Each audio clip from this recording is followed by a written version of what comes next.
டேட்டுக்கு ஒரு பேர் வைப்பாங்க. வருகையில் திருவருகை காலம். ஆசி மார்க்கெல்லாம் அப்படிதான் சொல்லுவாங்க, திருவருகை காலம். அல்லேலூயா.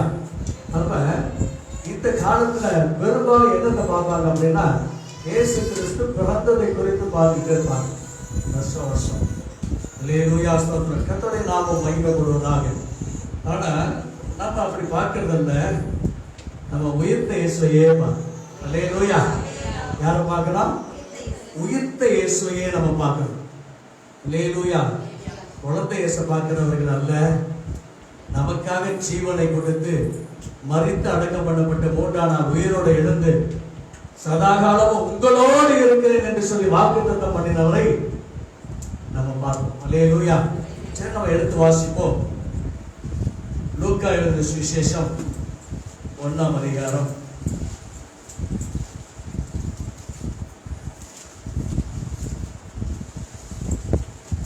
லூக்கா எழுதின சுவிசேஷம் 1ஆம் அதிகாரம்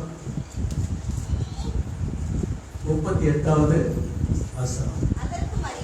அதற்கு மரியாள், இதோ நான் ஆண்டவருக்கு அடிமை. ஆமென். அல்லேலூயா. கர்த்தருடைய நாமம் மகிமைப்படுவதாக. அவன் சொன்ன வார்த்தை பாருங்க, மரியாள் சொன்ன வார்த்தை, இதோ நான் ஆண்டவருக்கு அடிமை. இதை நம்ம பிரசங்கமே, இதோ நான் ஆண்டவருக்கு அடிமை. அல்லேலூயா. நான் ஆண்டவருக்கு அடிமை. இந்த அம்மா ஆண்டவருக்கு அடிமைன்னு சொன்ன உடனே 48வது வசனத்துல சொல்றாங்க பாருங்க, கொஞ்சம் வாசிங்க. தமது அடிமையின் தாழ்மையை நோக்கி பார்த்தார், இதோ இது முதல் எல்லா சந்ததிகளும். ஆமென். யாராரு ஆண்டவருக்கு அடிமை நம்ம அர்ப்பணிக்கிறோமோ எல்லா தலைமுறைகளும் நம்ம என்ன செய்யும்? பாக்கியவான் பாக்கியவதி என்று சொல்லி புகழ்வாங்க. அல்லேலூயா. இப்ப இந்த காரியத்தை நம்ம பார்க்கிறோம். எந்த சூழ்நிலையில அப்படின்னா, ஆண்டவராகிய கர்த்தர் இந்த பூமிக்கு வர அதாவது கடவுள் மனுஷனாக வர வேண்டும், அந்த வாக்குத்தத்தத்தை நிறைவேற்றுவதற்காக ஆண்டவர் இப்படியாக ஒரு காரியத்தை வைத்தார்.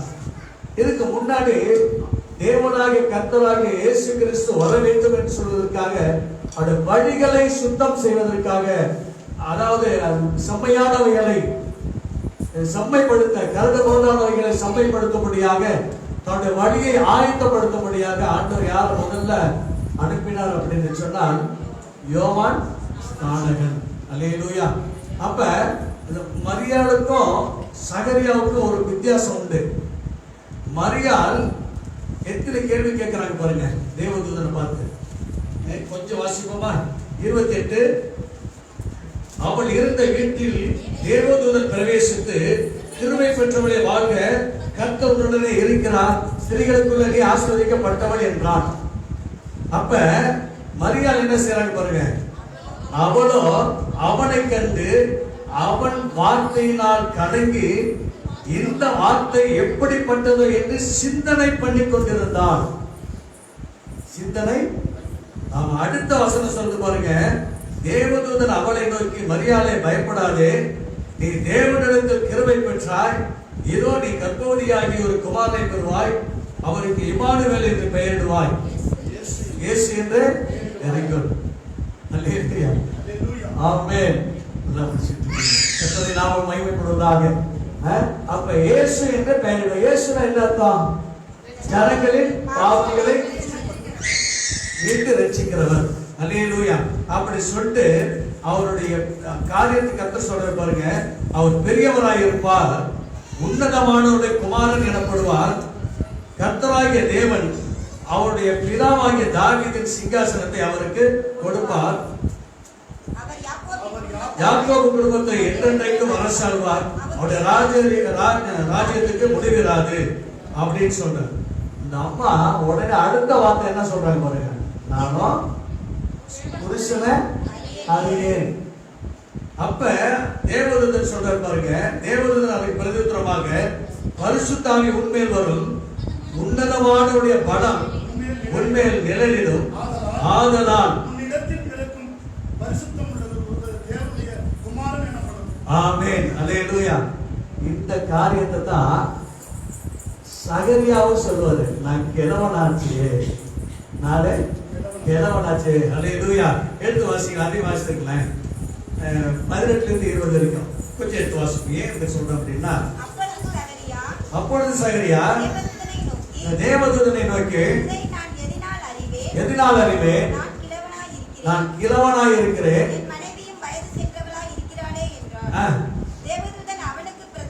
பிரதியுத்தரமாக நான் தேவ சன்னிதானத்திலிருந்து கபிரியேல் என்பவன் பேசவும் அறிவிக்கவும் இதோ என் வார்த்தைகளை விசுவாசியாதபடியால் ஆமென். ஒரே சந்தேகம் தான். நான் வயசாயிடுச்சு, எப்படி குழந்தை இருக்கும்? இந்த அம்மா சொல்றாங்க, நான் புருஷன் அறியல, எனக்கு எப்படி குழந்தை இருக்கும்? ஆனா சந்தேகம்ன்றது 2 பேருக்கும். ஆனா சகரி என்ன செஞ்சாச்சு? அதுக்கு மரியாதை தெரியல. மரியாள், இதோ நான் ஆண்டவருக்கு அடிமை, இதோ ஆண்டவருக்கு அடிமை. யாரா இருக்கட்டுங்க, கர்த்தருடைய வார்த்தையை ஏற்றுக்கொள்ளுகிறவர்கள் அப்படியே கர்த்தருடைய வார்த்தை செயலாக்கப்படப்படுகிறது. அல்லேலூயா. இப்ப நம்ம பார்க்கிறோம், இந்த 2 பேருக்குமே பாத்தீங்கன்னா ஒருத்தங்களுக்கு என்னாச்சு? பிள்ளை பிறக்கிற வரைக்கும் ஊமையா இருப்பார். இன்னொருத்தங்களுக்கு பாத்தீங்கன்னா இது வாக்குத்தத்தம் நிறைவேற வேண்டிய காரியம். இயேசு கிறிஸ்து கண்டிப்பா பூமிக்கு வரணும், கடவுள் மனுஷனாக வரணும். கடவுள் மனுஷனாக வந்து மாம்சத்திலே மனிதர்களுடைய பாவத்தை போக்கி அவர்களுக்கு நித்திய ஜீவனை கொடுக்கும்படியாக கர்த்தர் மனுரூபமாய் வர வேண்டும் என்று சொல்லி ஆதாமுக்கு கொடுத்த வாக்குத்தத்தத்தை கர்த்தர் நிறைவேற்ற வல்லவராய் இருந்தபடினால தான் மரியாள் மேல ஆண்டவர் என்ன செய்யல? ஒண்ணு கையை வைக்க வேணாமா அப்படின்னு கொஞ்சம் நினைச்சு பாருங்களேன். 2 பேரும் மனுஷன்தான். மரியாளும் மனுஷன்தான், சகரியாவும் மனுஷன்தான். ஆனா 2 பேருக்குள்ள ஒரு வித்தியாசம் இருக்கு. அல்லேலூயா. என்ன வித்தியாசம் அப்படின்னா, சகரியா தேவ சன்னிதானத்துக்கு போய் தூபம் காட்டுறாரு. அல்லேலூயா. யாரு? சகரியா தேவ சன்னிதானத்துல போய் தூபம் காட்டுறாரு. ஆனா மரியாள் தேவ சன்னிதானத்துக்குள்ள போக முடியாது. அல்லேலூயா. நல்லா நினைச்சு பாருங்க. ஆனாலும் தேவனுடைய திட்டம் நிறைவேறுவதற்காக கர்த்தருடைய அதாவது தூதன், கர்த்தருடைய தூதன் என்ன செய்றாரு? காலம் நிறைவேறும் அப்படின்னு சொன்னா நம்ம உடனே இதோ நான் உங்களுக்கு அடிமை, ஆண்டவருக்கு அடிமை என்று சொன்னார். அப்பதான் தேவதூதன் அதை விட்டு போனான். அது வரைக்கும் அவன் பேச்சுவார்த்தை நடந்துகிட்டே இருந்துச்சு. கர்த்தருடைய நாமம் மகிமைப்படுவதாக. சரி பார்ப்போம். இப்ப அடிமைத்தனம் அப்படின்றத பாத்தீங்கன்னா பெரும்பாலும் பாத்தீங்கன்னா இஸ்ரவேல் ஜனங்கள் எகிப்துல இருக்கிறப்ப அந்த எகிப்துக்கு பேரு அடிமைத்தனத்தின் வீடு. அப்ப ஒரு ஆளை ஆண்டு கொண்டிருப்பான். அந்த ஆளுகிற ஆளு ஒருத்தனை ஆண்டு கொண்டு இருக்கிற பொழுது அவனுக்கு சேவை செய்யறது தான் அடிமை. ஒரு வேலைக்காரங்க என்ன செய்வாங்க? அதாவது ஒரு ஓனருக்கு அவங்க ஊழியக்காரனா இருந்தா அவங்க அடிமை தான். அல்லையா? அவங்க சொல்ற காரியத்தை செஞ்சு ஆகணும். அல்லேலூயா. நம்ம வேணாம் வேற மாதிரி நம்ம பேசிக்கலாம், நான் உழைக்கிறவங்க சம்பளம் தராங்க அப்படின்ட்டு. அது இல்லை. ஒரு காரியத்தை உங்களுக்கு நான் கணக்கு சொல்லிக்கிறேன். அல்லேலூயா. அப்ப அடிமை அப்படின்ட்டு நம்ம பார்க்கிறோம். இப்ப நம்ம எந்தெந்த காரியத்துல அடிமைப்பட்டு இருக்கிறோம் கொஞ்சம் பார்ப்போம். நம்ம யாருக்கு அடிமைப்பட்டிருக்கோம்? 2 பேருக்கு தான் அடிமைப்பட முடியும்.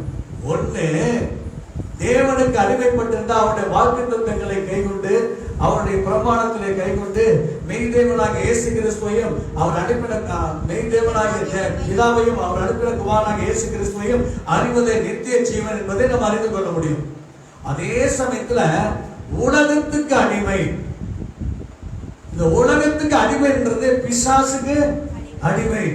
அப்ப இந்த உலகத்துக்கு அடிமை என்பது பிசாசுக்கு நம்ம அடிமையா இருக்கிறது. அப்ப பிசாசுக்கு அடிமையா இருக்கிறப்ப உன் வாழ்க்கையில நீ எப்படி வேணுமானு நட. அல்லேலூயா. எப்படி வேணாலும் நடந்துக்க, உனக்கு சுதந்திரம் கொடுத்துட்டேன். அல்லேலூயா. நீ எப்படி வேணுமா நல்லா வாழலாம். அல்லேலூயா. நல்லா குடிக்கலாம், நல்லா கூத்தடிக்கலாம், எல்லாம் செய்யலாம். அல்லேலூயா. உனக்கு ஒரு கட்டுப்பாடு கிடையாது. இந்த பூமியில உனக்கு கட்டுப்பாடு கிடையாது. நீ சுதந்திரவாளி அப்படின்னு சொல்லி மெய்யான ராஜ்யத்திற்கு பரலோக ராஜ்யத்துக்கு போகாதபடிக்கு தடை செய்து மனிதனுடைய மனக்கண்களை குருட்டாக்கி பாவத்திலே நடக்க வைக்கிறதா பிசாசுக்கு அடிமை. யாருக்கும் நீங்க பாருங்களேன், இயேசு கிறிஸ்துவ வாதிக்கிற பொழுது பார்க்கலாம், நாங்கள் யாருக்கும் அடிமை இல்லை. அல்லேலூயா. நாங்க யாருக்கும் அடிமை இல்லை.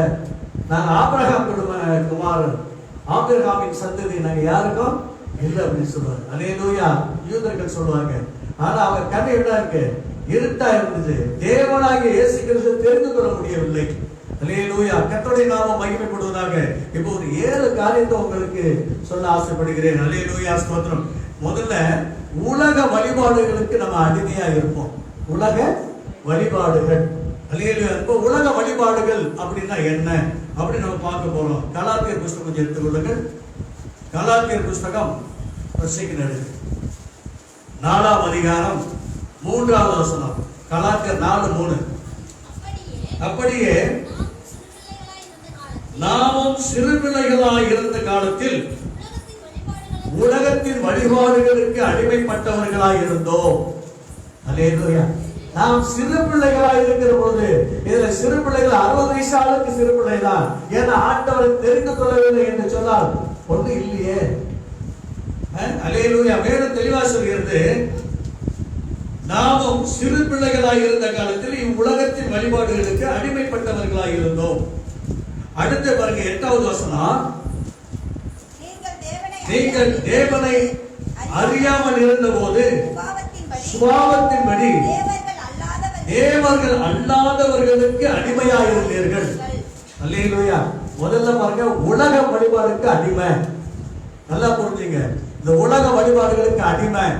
2வது பாத்தீங்கன்னா, தேவனை அறியாத போது சுபாவத்தின்படி, நமக்கு அறிவிக்கிறதுக்கு யாரும் இல்ல, நமக்கு யார் வழிகாட்டுறாங்களோ அதை தான் நம்ம பின்பற்றுவோம். நாங்க நம்முடைய அம்மா அப்பா எதை வழிபடுகிறார்களோ அதை தான் வழிபடுவோம். அதனால சுபாவத்தின்படி தேவர்கள் அல்லாதவர்களுக்கு அடிமைகளாக இருந்தீர்கள்.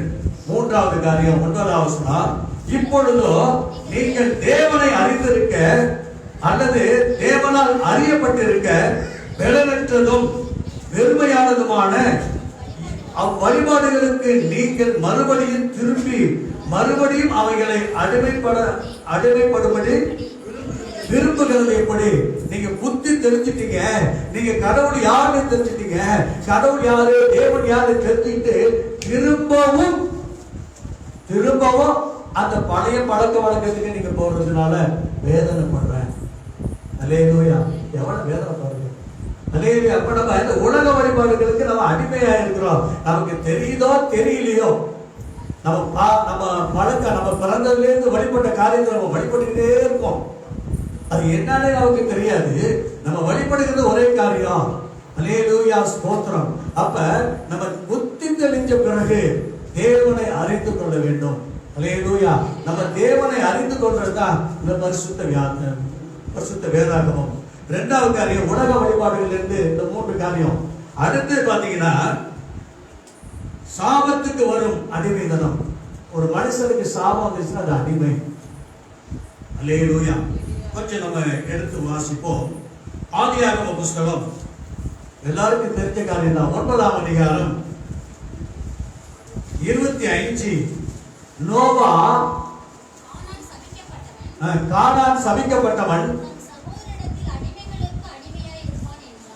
அடிமைகளுக்கு அடிமையாக இருப்பான். அல்லேலூயா. கர்த்தருடைய நாமம் 27.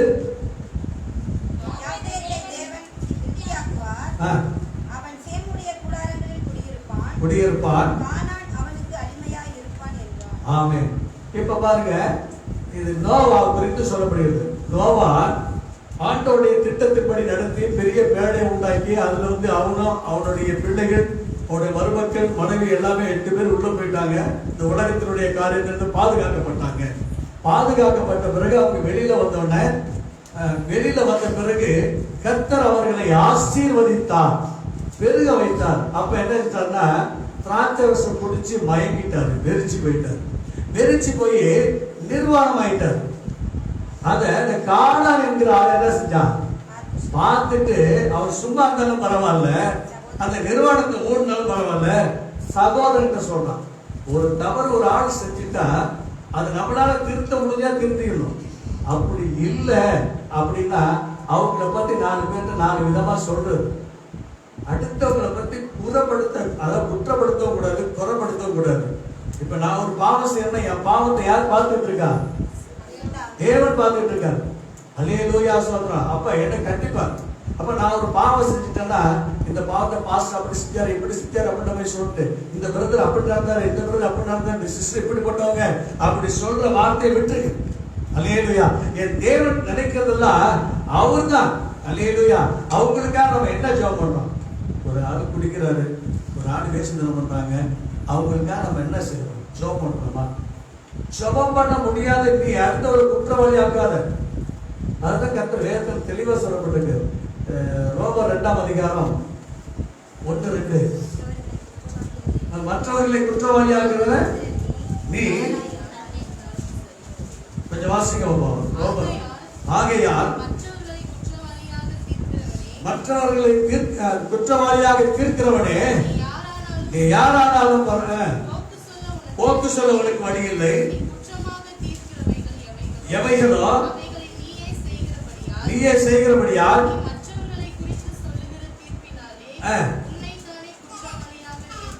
ஆமென். அதனால இப்ப பாருங்க, 3 பையன் நோவாவுக்கு 3 பேரு, காம், சேம், யாபேத். இந்த சேம் அது இயேசு கிறிஸ்துனுடைய சந்ததி. சேம் வழியில தான் இயேசு கிறிஸ்து வரார். ஆச்சா, அந்த யாபேத் அது ஒரு சந்ததி, காம் ஒரு சந்ததி. அப்ப அந்த காமு அடிமைகளுக்கு அடிமையா இருப்பான், சகோதரனுக்கு அடிமையா இருப்பான். அப்படின்னா தன்னுடைய தகப்பனுடைய நிர்வாகத்தை அவன் வெளிப்படுத்துது. ஏன் தகப்பன் இன்னைக்கு நினைச்சு பாருங்களேன், எத்தனை பேரை பத்தி நம்ம குற்றப்படுத்தி முறைப்படுத்தி பேசிட்டு இருக்கோம். அதான் நினைச்சு பாருங்க. அது கொஞ்சம் விட்டுரும். அது காமோட சந்ததி மாதிரி ஆயிடும். நம்மள வரும், நம்ம பிடிக்கலையா அவங்களுக்கா ஜோப் பண்ணி விட்டுருணும். மைண்ட் அவங்க பிடிக்காதான்னு வச்சிடணும். அவங்களுக்கு ஜோப் பண்ணும். அல்லேலூயா. ஒருத்தங்க இன்னொருத்தங்களுக்கு அப்படியே பத்த வச்சுட்டு போயிருந்தா ஒண்ணும் இல்லை, அவங்க பேர் கெட்ட பேர் ஆகிட்டே இருக்கும். ஆமென். அல்லேலூயா. யாரையும் குற்றப்படுத்த கூடாது. அல்லேலூயா. அப்ப சாபால வந்து அடிமைதனம். சேம் நோவா காபுக்கு கொடுத்த இந்த அடிமை சாபத்தினால வந்த அடிமை கடைசி வரைக்கும் அடிமையா தான் இருக்கான். அவன் சுதந்திரத்தை கானான் தேசத்தை ஆண்டவர் சேம் குடும்பத்துக்கு தராரு. அல்லேலூயா. யார் குடும்பத்தாரு? சேம். அவன் தம்பியான தம்பி காம் சேம் 2வது ஆளுக்கு ஆண்டவர் கொடுக்கிறார்.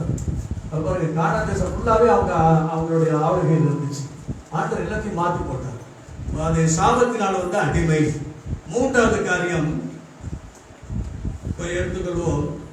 இது கர்த்தருடைய தீர்க்க தரிசனத்தால், கர்த்தருடைய முன்குறித்ததனால வந்த அடிமை. அல்லேலூயா. ஆண்டவர் யார 15ஆம் அதிகாரம், ஆதியாகமம் 15ஆம் அதிகாரம் கொஞ்சம் எடுத்துக்கொள்ளுங்கள்.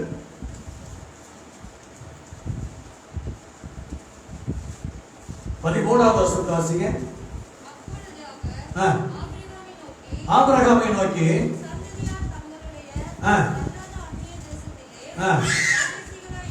பரதேசிகளாயிருந்து பாருங்க, அந்த தேசத்துக்கு இவங்க அடிமையா இருப்பாங்க, சேமிப்பார்கள். 400 வருஷம் உபத்திரப்படுவாங்க. அதுக்கு பிறகு என்ன செய்வாங்க? அவங்க மீட்கப்பட்டு திரும்ப அவங்க தேசத்துக்கு வருவாங்க, அவங்களுக்கு கொடுக்கிற தேசத்துக்கு வருவாங்க. அவர்களை வந்து கடினப்படுத்தினவர்களை ஆண்டவர் தண்டிப்பேன் என்று சொல்லி அப்பயே வாக்குத்தத்தம் கொடுக்கிறாரு. இதை நிறைவேறுவதற்காக தான் யோசேப்பு எங்க அனுப்புறாரு? சிறைக்கு. யோசேப்புக்கு ஒரு சொப்பனம் கொடுக்கிறாரு. யோசேப்பு சொப்பனம், முதல் சொப்பனம் 12 அரிகள் இருக்கு. 11 அரிகள் என்ன செய்யுது? அந்த ஒரு அரிகட்ட வணங்குது. அந்த ஒரு அரிகட்டு யார் அப்படின்னா யோசேப்பு. இதை அவங்க சகோதரன் பார்க்கிறான். அடுத்த சொப்பனத்தை கர்த்தர் கொடுக்கிறாரு. சந்திரனும் சூரியனும் வணங்குது, 11 நட்சத்திரங்களும் வணங்குது. என்ன அப்படின்னு அப்ப தகப்பனுக்கு கோபம் ஆகுது. ஏன்னா தாய் தப்பெல்லாம் உன்னை வணங்கணுமா, உன்னை சேவிக்கணுமா, உன் சகோதரன் உனக்கு சேவிக்கணுமா, ரொம்ப ஓவரா போற அப்படின்ற. இதை பார்த்தீங்கன்னா ஆனாலும் அந்த யாக்கோபு என்ன செய்யறாரு? நான் இருதயத்தை வச்சுக்கிறேன். அவன் ஒண்ணுமே செய்யல. ஆண்டவர் கொடுத்து சொப்பனம் சொல்லி அதே காரியத்தை இந்த சொப்பனம் நிறைவேற்றுவதற்காக ஆதியாகம புஸ்தகம் 15ஆம் அதிகாரம் 13, 14 இந்த வசனங்கள் நிறைவேறத்தக்கதாக ஆண்டவர் 50ஆம் அதிகாரத்துல பாருங்க. ஆதியாகம புஸ்தகம் 50ஆம் அதிகாரம் எடுத்துக்கொள்ளுங்க. 18ஆவது வசனத்துல ஆதியாகம புஸ்தகம் தாழ விழுந்து அடிமைகள் என்றார்கள். இப்ப பாருங்க, இவர்கள் அடிமையாக்கப்பட்டவர்கள். ஆனா அவன் சகோதரன் இவன் அடிமையாக விழவில்லை. நீங்க நினைச்சு பாருங்களேன், இவங்க போய் அவன் செய்த பாவங்கள் என்ன செய்து, முதல்ல அவனை கொலை செய்யணும் பார்த்தாங்க, யோசேப்ப முடியல. ரெண்டாவது பாத்தீங்கன்னா வித்தாங்க. அடுத்து பாத்தீங்கன்னா அவனுடைய வஸ்திரத்தெல்லாம் என்ன செஞ்சாங்க, ஒரு ரத்தத்தில் துவச்சு ஏதோ ஒரு அதாவது மிருக சாப்பிட்டுச்சு அப்படின்னு சொல்லி தான் சொல்லிட்டாங்க. இந்த சூழ்நிலை அவன் என் மகனை செத்துட்டானே யாக்கோபு நினைச்சிட்டான்.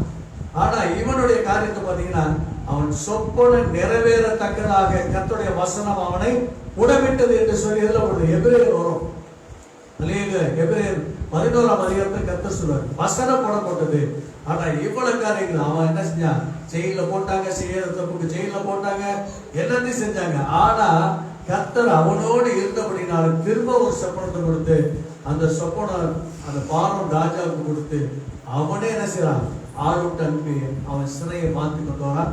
அவனை அதுக்கு தலைவனாக்கிறான், நாட்டுக்கு தலைவனாக்கிறான். அதோட மாத்திரமுள்ள தேவ பிள்ளைகளை எல்லா அதிகாரத்தையும் கொடுக்கிறான் ஆண்டவர்.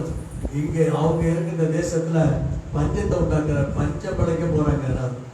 அப்ப தான் சகோதரரை காட்டுறான், திரும்ப அங்க கொண்டு வந்து வைக்கிறான், போசன் தேசத்துல வைக்கிறான், சேமா இருக்காங்க, நல்லா வாழ்றாங்க.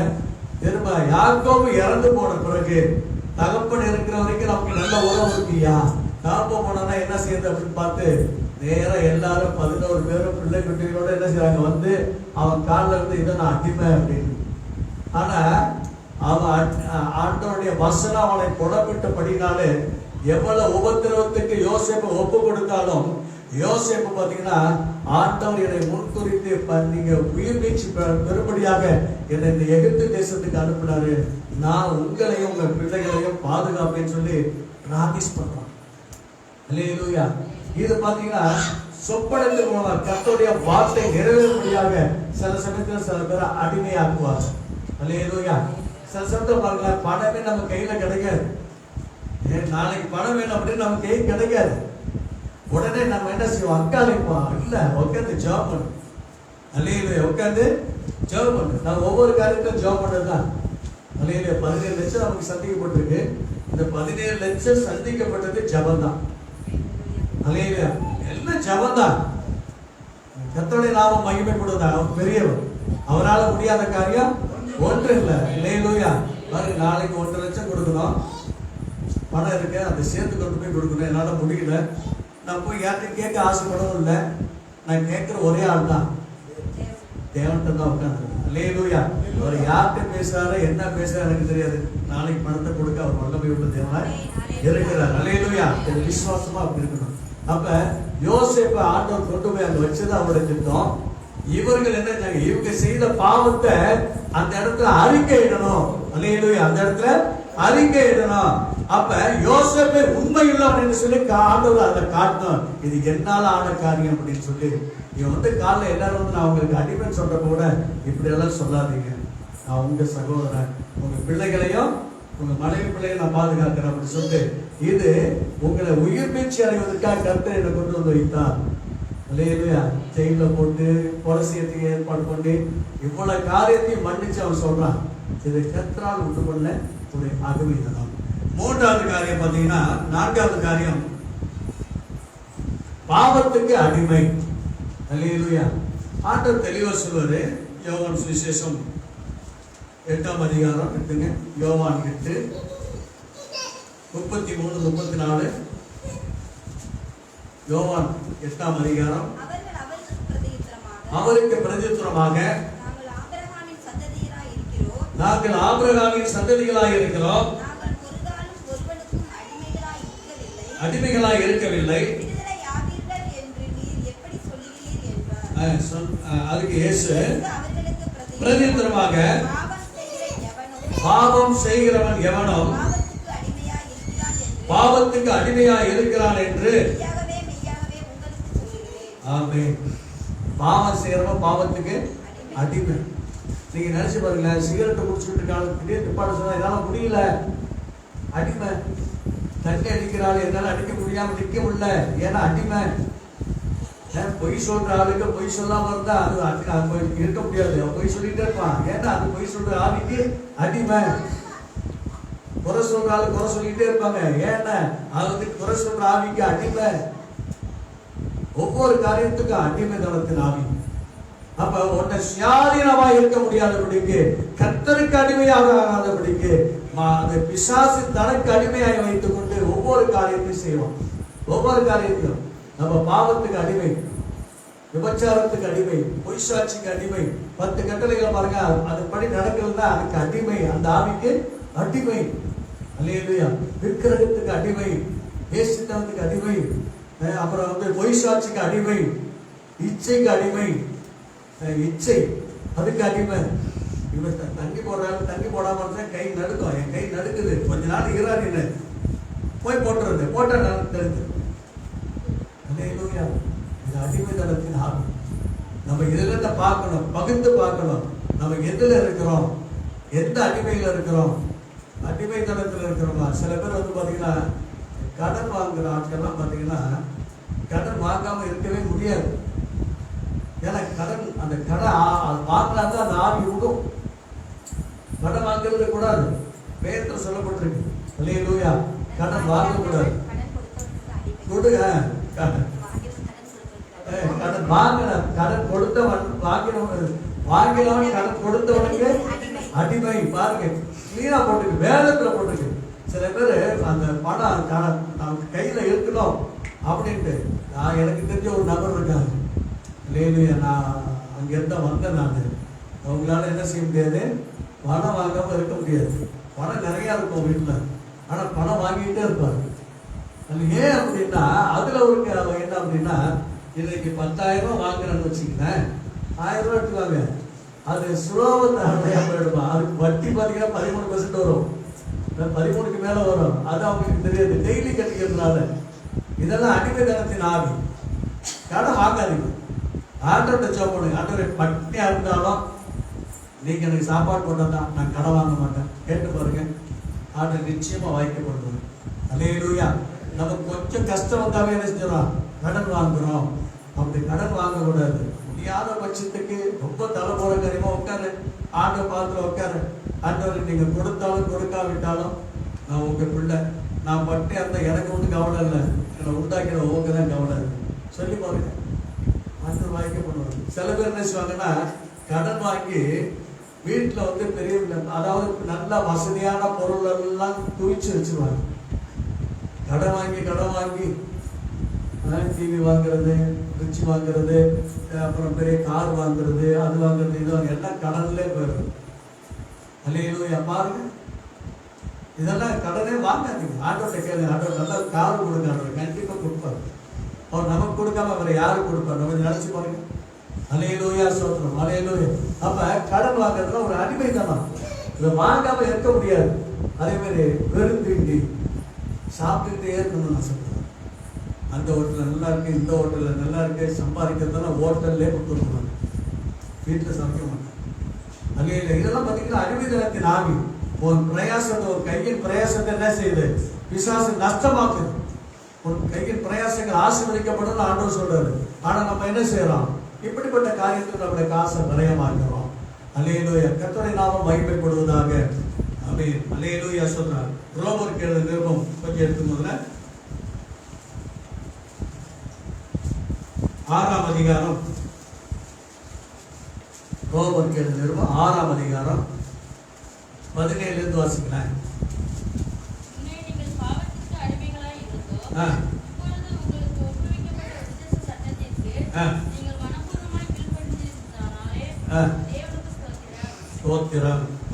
முன்னாடி எதுக்கு பாத்துக்கிட்டீங்க, பாவத்துக்கு அடிமையா இருந்தோம், இப்பொழுது உங்களுக்கு ஒப்புவிக்கப்பட்ட உபதேச சட்டத்திற்கு நீங்கள் மனப்பூர்வமாய் கீழ்ப்படிந்ததினாலே தேவனுக்கு ஸ்தோத்திரம். அல்லேலூயா. 18 பாவத்தினின்று நீங்கள் விடுதலையாக்கப்பட்டு நீதிக்கு அடிமையான. இப்ப பாவத்திலிருந்து ஒரு ஆளு விடுதலை ஆறாங்க அப்படின்னா அவங்க யாருக்கு அடிமையானோம்? நீதிக்கு. அல்லேலூயா. நீதினா என்ன? அழகா கண்ணதாசன் எழுதிப்பாரு, அன்புக்கு நான் அடிமை. அவர் பாட்டா பாடணும்னு என்னாச்சு, அது நிறைய பிரபலமானுச்சு. அல்லேலூயா. அன்புக்கு நான் அடிமை. அல்லேலூயா. அப்ப பாருங்க, அன்புக்கு அடிமை அப்படின்னா அது எதை குறிக்கிறது? கர்த்தர் அன்பாகவே, தேவன் அன்பாகவே இருக்கிறார். நான் எழுதின அதாவது புஸ்தகத்திலே பரிசுத்த விவிலியமே அதாவது புனிதமானது அப்படின்னு சொல்லி இயேசு காவியத்துல முடிஞ்சிருப்பாங்க. கண்ணதாசன் கடைசி புஸ்தகம் தான். அல்லேலூயா. அப்ப அவருக்குலாம் பாத்தீங்கன்னா அன்புக்கு நான் அடிமை.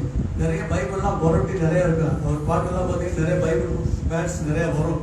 அல்லேலூயா சொல்ற இதை வச்சே பாட்டு எழுதுறாங்க. அல்லேலூயா. கர்த்தருடைய நாமம் மகிமைப்படுவதாக. அடுத்த வசனம் 19. உங்கள் மாம்ச பலவீனத்தின் நிமித்தம் மனுஷர் பேசுகிற பிரகாரமாக பேசுகிறேன். அக்கிரமத்தை நடப்பிக்கும்படி முன்னே நீங்கள் உங்கள் அவயங்களை அசுத்தத்திற்கு அக்கிரமத்திற்கும் அடிமைகளாக ஒப்பு கொடுத்தது போல இப்பொழுது பரிசுத்தமாக்குதலை நடப்பிக்கும்படி உங்கள் அவயங்களை நீதிக்கு அடிமைகளாக ஒப்பு கொடுங்கள். முன்னாடி பாவத்துக்கு, அசுத்தத்துக்கு, காம விகாரத்துக்கு இதுக்கெல்லாம் அடிமையாக கொடுத்தோம். இதெல்லாம் பிசாசோட கிரியைகள். ஆனா இப்ப நீங்க எதுக்கு கொடுக்குறீங்க? நீதிக்கு கொடுங்க. தேவ நீதிக்கு உங்களை அடிமையாக்குங்கள். அடுத்தது 20ஆம் வசனம் சொல்லுது, பாவத்திற்கு நீங்கள் அடிமைகளாய் இருந்த காலத்தில் நீதிக்கு நீக்கினவர்களாய் இருந்தீர்கள். பாவத்துக்கு நம்ம அடிமையா இருந்தோம்னா தேவனுக்கு நமக்கும் அதாவது பெரிய பகையா இருக்கும். தேவன் நம்ம முகத்தை பார்க்கவே விரும்ப மாட்டார். அல்லேலூயா. பாவம் நம்மகிட்ட பிரவேசிக்க கூடாது. நல்லா புரிஞ்சுங்க. அல்லேலூயா. அப்ப பாவத்துக்கு நம்ம ஒப்பு கொடுத்தோம்னா ஆண்டவரோட நம்ம இருக்கவே முடியாது. அல்லேலூயா. கர்த்தருடைய நாமம் மகிமைப்படுவதாக. அடுத்த வசனம், இப்பொழுது உங்களுக்கு வெட்கமாக தோன்றுகிற காரியங்களினாலே அக்காலத்தில் உங்களுக்கு என்ன பலன் கிடைத்தது? அவைகளின் முடிவு மரணமே. இன்னைக்கு பாவத்தின் சம்பளம் மரணம். அல்லேலூயா. மரணம். 22 தெளிவா சொல்லப்படுகிறது. இப்பொழுது நீங்கள் பாவத்தினின்று விடுதலையாக்கப்பட்டு தேவனுக்கு அடிமையானதினால் பரிசுத்தமாக்குதல் உங்களுக்கு கிடைக்கும் பலன் முடிவு. ஆமென். நீ பாவத்துக்கு அடிமையா இருந்தோம் என்று சொன்னால்னா நிச்சயமா மரணம் உண்டு. நம்ம நினைக்கிற மாம்ச மரணம் அல்ல, ஆத்துமா மரணம், 2ஆம் மரணத்தை குறிக்கிறது. அப்ப அவருக்கு நம்ம அடிமையாக்கப்பட்டோமானால், தேவனுக்கு அடிமையானதினால் பரிசுத்தமாக்குதல் உங்களுக்கு கிடைக்கும் பலன் முடிவா நித்திய ஜீவன். நித்திய ஜீவனுக்காக நம்ம ஆண்டவருக்கு அடிமையாக வேண்டும், தேவனுக்கு அடிமையாகணும். இன்னைக்கு பாத்தீங்கன்னா மரியாதை இந்த வார்த்தைக்கு ஏன் சொன்னாங்க? நான் ஆண்டவருக்கு அடிமைன்னு சொன்ன காரியத்துல பாத்தீங்கன்னா ஒரு பெரிய ரட்சிப்பே உள்ளது. அல்லேலூயா. அவங்க ஒரு சுவிசேஷம் அழகா சொன்னாங்க. 2ஆம் அதிகாரம் 5வது வசனம் நினைக்கிறார். யோவான் 2:5. அவர் உங்களுக்கு சொல்லுகிறபடி செய்யுங்கள். இதுதான் பெரிய சுவிசேஷம். அந்த அம்மா சொல்லிட்டாங்க. ஆனா நம்ம ஆளுக்கு என்ன செஞ்சாங்க? மாத்திட்டாங்க. அந்த அம்மா இன்னொரு காரியம் சொல்றாரு. 1ஆம் அதிகாரம் லூக்கா 1ஆம் அதிகாரம் 46, 47 நீங்க பாருங்களேன். அப்பொழுது மரியாள், என் ஆத்துமா கர்த்தரை மகிமைப்படுத்துகிறது. பாருங்க, அந்த அம்மா சொல்லுங்க, ஆவி என் இரட்சகராகிய தேவனில் களி கூறுகிறது. அப்ப இயேசு கிறிஸ்துவே அன்னைக்கு மரியாதை என்ன செய்றாங்க? ஏன் இரட்சகர். அவர் சிலுவையில் அறையப்படவில்லை என்று சொன்னால் மரியாதைக்கு ரட்சிப்பு கிடையாது. அல்லேலூயா. அவர் சிலுவையில் அறையப்பட்டு அவர் ரத்தத்தினால்தான் நம்ம எல்லாருமே நீதிமான் ஆகியிருக்கோம். அல்லேலூயா. அதாவது மரியாதை அம்மாவும் என்ன செஞ்சிருக்காங்க? அந்த ரத்தத்தின் பலன் அவங்களுக்கு கிடைச்சது. அல்லேலூயா. அதனாலதான் எல்லாரும் பாக்கியவதின்றாங்க. அந்த ரத்தத்தை கொடுப்பதற்கு, அல்லேலூயா, அந்த ரத்தத்தை சிந்துவதற்கு தன்னை அடிமையாக ஒப்பு கொடுக்கப்பட்டதுனால தான் கர்த்தருடைய வார்த்தை மனு உருவாக அந்த அம்மா இடத்துல மாறப்பட்டது. அல்லேலூயா. அதனால அந்த அம்மா தெய்வமோ தெய்வத்தின் பிறவியோ மற்ற காரியமோ அல்ல, மனுஷன் சாதாரண நம்மளை போல பாடுள்ள மனுஷர்கள் தான். ஆனா தன்னை ஆண்டவருக்கு அடிமையாக்கிறபடினாலே அல்லேலூயா சொல்றேன், எல்லா தலைமுறைகளும் பாக்கியவதி என்று சொல்லுகிற பிரகாரம் கர்த்தர் ஆண்டவர் உயர்த்தினார். அல்லேலூயா. கர்த்தருடைய நாமம் மகிமைப்படுவதாக. அடுத்து பார்த்தீங்கன்னா அல்லேலூயா ஸ்தோத்திரம். தேவனுக்கு அடிமைப்படுத்திக் கொள்ளுதல். தேவனுக்கு நம்ம அடிமைப்படுத்திக் கொள்ளுதல். இது பார்த்தீங்கன்னா பவுல் நல்லா சொல்லுவார். எடுத்து வாசிப்போம். 1 கொரிந்தியர் 6ஆம் அதிகாரம். 1 கொரிந்தியர் 6ஆம் அதிகாரம் 12வது வசனம். நல்லா பாருங்க. பவுல் சொல்லுகிறாரு, எல்லாவற்றையும் அனுபவிக்க எனக்கு அதிகாரம் உண்டு, ஆகிலும் எல்லாம் தகுதியா இராது. எல்லாவற்றையும் அனுபவிக்க எனக்கு அதிகாரம் உண்டு, ஆனாலும் நான் ஒன்றுக்கும் அடிமை இல்லை. நல்லா புரிஞ்சுக்க. எல்லாமே செய்ய முடியும். என்னால போய் பேச முடியும், என்னால கெட்டா வந்து பேச முடியும், என் மனம் போல இஷ்டத்துக்கு என்னால செய்ய முடியும், எல்லாமே செய்ய முடியும். ஆனா அது எனக்கு தகுதி அல்ல. அல்லேலூயா. இதை எல்லாருமே சொல்லணும். ஏன் அப்படின்னா நீங்க எல்லாருமே இயேசு கிறிஸ்துவோட ரத்தத்தினாலே கிரயத்துக்கு கொல்லப்பட்டவர்கள். அப்ப கிரயத்துக்கு கொல்லப்பட்டவங்க, நீங்க பரிசுத்தம் பண்ணப்பட்டவர்கள், நீங்க பரிசுத்த ஜாதி, பரிசுத்த தேவன் உங்கள்கிட்ட வாசமா இருக்கிறார்.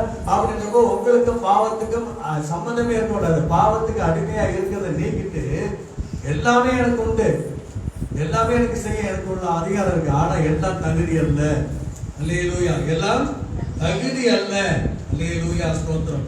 அடுத்த வசனம் பாருங்க. இன்னும் அடுத்து அப்படியே 1 கொரிந்தியர் 9ஆம் அதிகாரம்.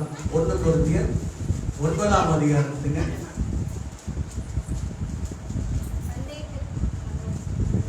19-23.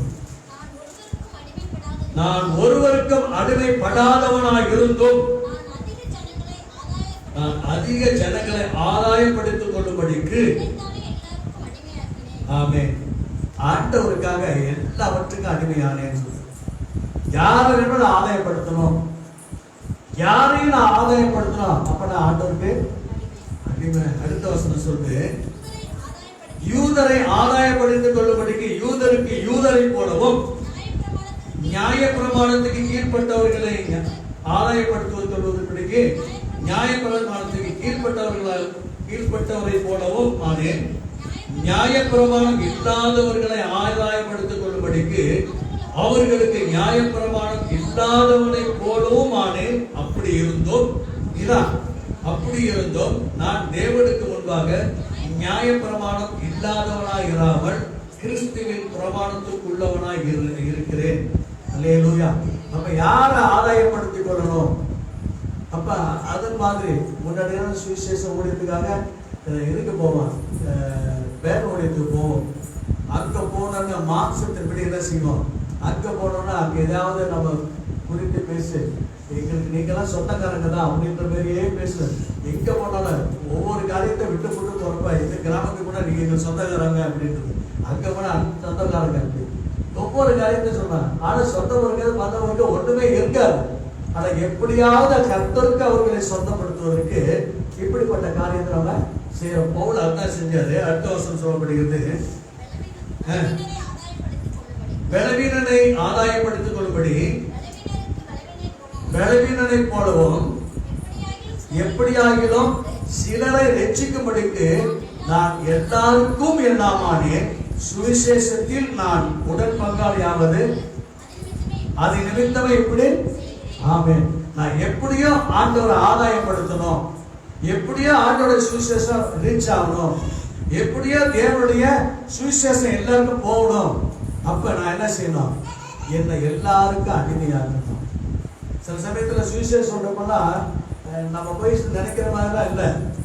சில சமயத்துல தொடுத்து விடுவாங்க, சில சமயத்துல நம்மள தொடுத்து விடுறதுக்கு ஆள் இருக்கு, நிறைய அவமானப்படுத்துறதுக்கு ஆள் இருக்கு, நம்ம கையில வச்சுக்க டிராக்ஸ் பிடிச்சி கிழிச்சு போடுறதுக்கு ஆள் இருக்கு, எல்லாமே செய்யணும். ஆனா அங்கெல்லாம் என்ன செய்யணும்? அவங்ககிட்ட வாக்குவாதமே பண்ணக்கூடாது. அழகா தோற்றம் போட்டு முடியல அவங்க அடுத்த டிப்பா அந்த ஆளு நம்மளை தேடி வர்றதுக்கு கற்றுருப்பாங்க. அல்லேலூயா. தேடி வந்து நமக்கு சொல்லுவாங்க. அல்லேலூயா. கர்த்தருடைய நாமம் மகிமைப்படுவதாக. அப்ப தேவனுக்காக நம்ம அடிமைப்படுகிறது. எப்படியாவது சுவிசேஷத்தை சொல்லணும், எப்படியாவது ஒரு ஆளுக்கு என்ன செய்யணும்? சுவிசேஷத்தை சொல்லணும். அப்படின்னா நேரத்தை பார்க்க கூடாது. அல்லேலூயா. சொல்ற மற்ற எந்த காரியத்தையும் பார்க்கணும். எப்படியோ அவருக்கு குறித்து ஜெபம் பண்ணிட்டு இருந்து போய் நம்ம சொல்ல வேண்டிய காரியத்தை சொல்ல வேண்டும். ஆனா இந்த நாட்கள்ல எல்லாத்தையுமே தடை பண்ணி வச்சிருக்காங்க. அல்லேலூயா. சொல்ற கொரோனா பெருந்தொற்று வச்சு ரொம்ப கிட்ட போக முடியாதபடிக்கு, தொட முடியாதபடிக்கு தொட்டு ஜெபம் பண்ணக்கூடாது. இவ்வளவு கட்டுமுறை எல்லாம் நமக்கு கொண்டு வந்து இது ஒரு நன்மைக்காக. அல்லேலூயா, ஸ்தோத்திரம். கர்த்தருடைய நாமம் மகிமைப்படுவதாக. சரி, அடுத்தபடியா பாத்தீங்கன்னா மரணத்துக்கு அடிமை, மரண பயத்துக்கு என்ன செய்வாங்க, அடிமைப்பட்டிருப்பாங்க. நினைக்க ஒரு வியாதி இருந்துச்சுன்னா இதனால நம்ம மரித்து போயிடுவோமோ, இதனால நம்ம மரித்து போயிடுவோமோ, இந்த வியாதி மரணத்துக்கு ஏதுவாகுமோ. நான் கிறிஸ்தவ பாணியில பேசுறேன். இந்த வியாதி மரணத்துக்கு ஏதுவாகுமோ அப்படின்னு சொல்லி அதை நினைச்சு நினைச்சு நினைச்சு இந்த மரண பயம் மனுஷனை காடி பண்ணிடும். எபிரேயருக்கு எழுதின நிருபம் 2ஆம் அதிகாரம், எபிரேயருக்கு எழுதின நிருபம் 2ஆம் அதிகாரம் 13:14. நான் அவரிடத்தில் நம்பிக்கையாய் இருப்பேன் என்றும் இதோ நானும் தேவன் எனக்கு கொடுத்த பிள்ளைகளும் எபிரேயர் ஆதலால் பிள்ளைகள் மாம்சத்தையும் இரத்தத்தையும் உடையவர்களாய் இருக்க அவரும் அவர்களைப் போல மாம்சத்தையும் இரத்தத்தையும் உடையவரானார். மரணத்துக்கு அதிபதியாகிய பிசாசானவனை தமது மரணத்தினாலே அழிக்கும்படிக்கு ஜீவகாலமெல்லாம் மரண பயத்தினாலே அடிமைத்தனத்திற்கு உள்ளானவர்கள் யாவரையும் விடுதலை பண்ணினார். தம்பி,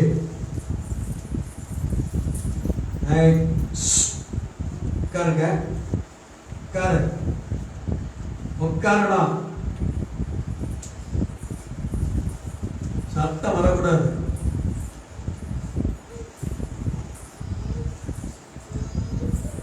பாருங்க, ஜீவகாலம் எல்லாம் மரண பயத்தினாலே அடிமைத்தனத்துக்குள்ளானவர் யாவரையும் விடுதலையாக்கும்படி அப்படியானார். அல்லேலூயா, கர்த்தருடைய நாமம் மகிமைப்படுவதாக.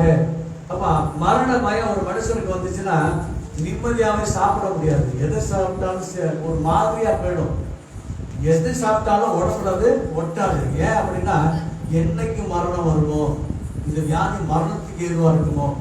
அல்லேலூயா, நம்ம அப்படி நினைக்கவே கூடாது. நல்ல ஜாப் பண்ணணும்.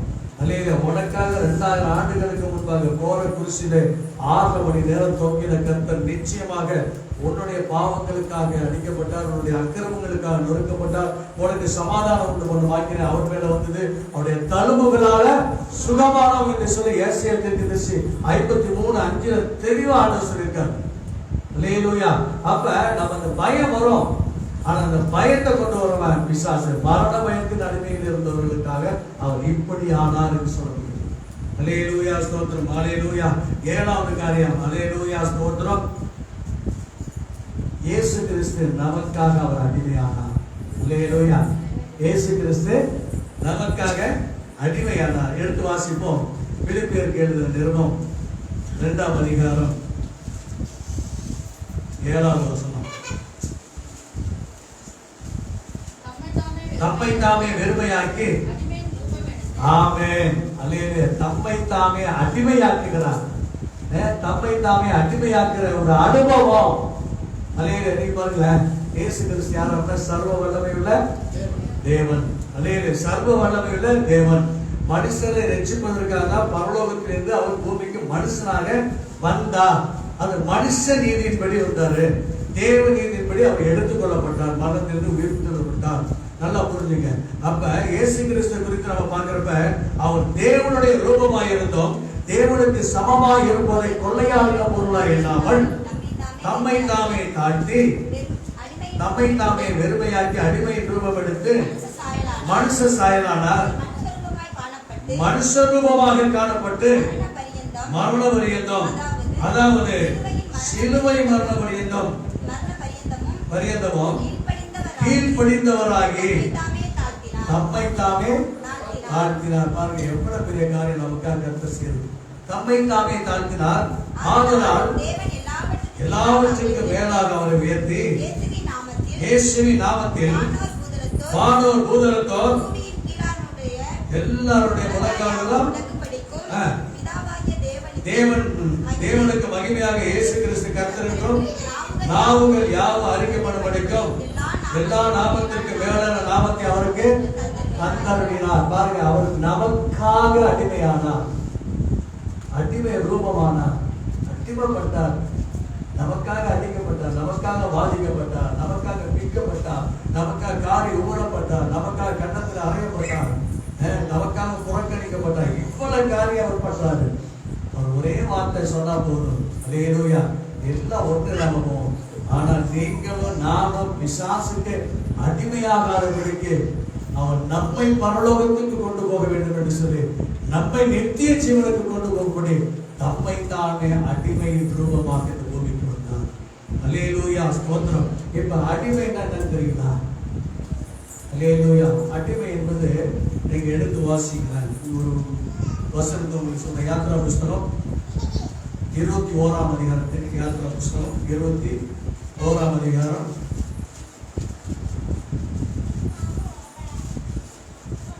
யாத்ரா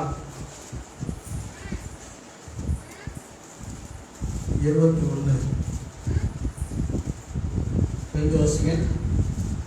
எபிரெயரில் ஒரு அடிமை கொண்டவனானால் அவன் 6 வருஷம் சேவித்து 7ஆம் வருஷத்திலே ஒன்றும் கொடாமல் விடுதலை பெற்று போக கடவன். விடுதலை பெற்று, அதாவது எபிரெயர்ல ஒரு ஆளு அடிமை ஆயிட்டான்னா, எபிரெயர்ல இஸ்ரவேலர்ல ஒரு அடிமை ஆயிட்டான்னா 6 வருஷம் அவங்களுக்கு வேலை செய்யணும். ₹1,00,000 கொடுத்து அடிமை ஆகிட்டாங்க, 6 வருஷம் வேலை செஞ்சு 7ஆவது வருஷம் அவனுக்கு பணத்தை வாங்காம அவனை விடுதலை ஆக்கி விடணும், விடுதலை ஆக்கிடணும். அப்ப ஒற்றைக்காரனா என்ன செய்யணும்? ஒற்றைக்காரனா போகணும். விவாகம் பண்ணினவனாக வந்திருந்தானால் அவன் பெண் ஜாதி அவனோட கூட போக கடவன். அவன் எஜமான் அவனுக்கு ஒரு பெண்ணை விவாகம் செய்து கொடுத்து, அதாவது அங்க அவன் எஜமான் மூலமா ஒரு பெண்ணை அவனுக்கு விவாகம் பண்ணி கொடுத்து, அவள் அவனுக்கு ஆண் பிள்ளைகளையாவது பெண் பிள்ளைகளையாவது பெற்றும் இருந்தால் அந்த பெண்ணும் அவள் பிள்ளைகளும் அவள் எஜமானை சேர கடவர்கள். அவன் மாத்திரம் ஒன்றியனாய் போக கடவன். அந்த வேலைக்காரன் தன் எஜமானனையும் தன் பெண் ஜாதியையும் தன் பிள்ளைகளையும் நேசிக்கிறேன், நான் விடுதலை பெற்று போக மனதில்லை என்று மனப்பூர்வமாய் சொன்னானால் அவன் எஜமான் அவனை அழைத்து கொண்டு போய் அவனை கதவின் அருகேயாவது கதவு நிலையின் அருகேயாவது சேர பண்ணி அங்கே அவன் எஜமான் அவன் காதல் கம்பியினாலே குத்த கடவன். பின்பு அவன் என்றைக்கும் அவனிடத்திலே சேவித்துக் கொண்டிருக்க கடவன். ஆமென். இந்த சம்பவம் அப்படியே ஆண்டவராகிய இயேசு கிறிஸ்து அப்படியே இதுல என்னென்ன வார்த்தை போட்டிருக்கோ இது அப்படியே இயேசு கிறிஸ்து. பாருங்க, அவர் பூமிக்கு நமக்காக அவர் வந்தார். ஆனா நம்ம விட்டு பிரிஞ்சு போக மாட்டோம் அப்படின்ற மாதிரி.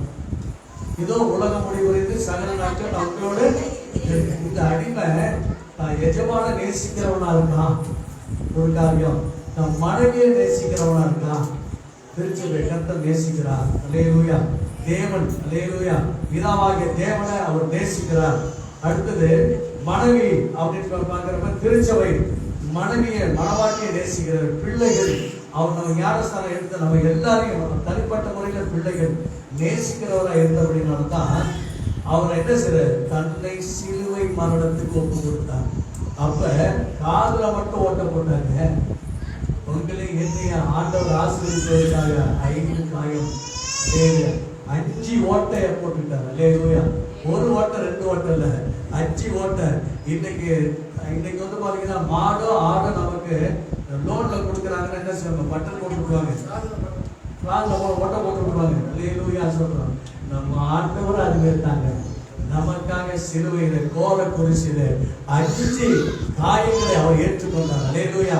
5 காயங்களை அவர் ஏற்றுக்கொண்டார். ஏன் அப்படின்னா உங்களையும் என்னையும் பரலோக ராஜ்யத்துக்கு சேர்ப்பதற்காக. அல்லேலூயா.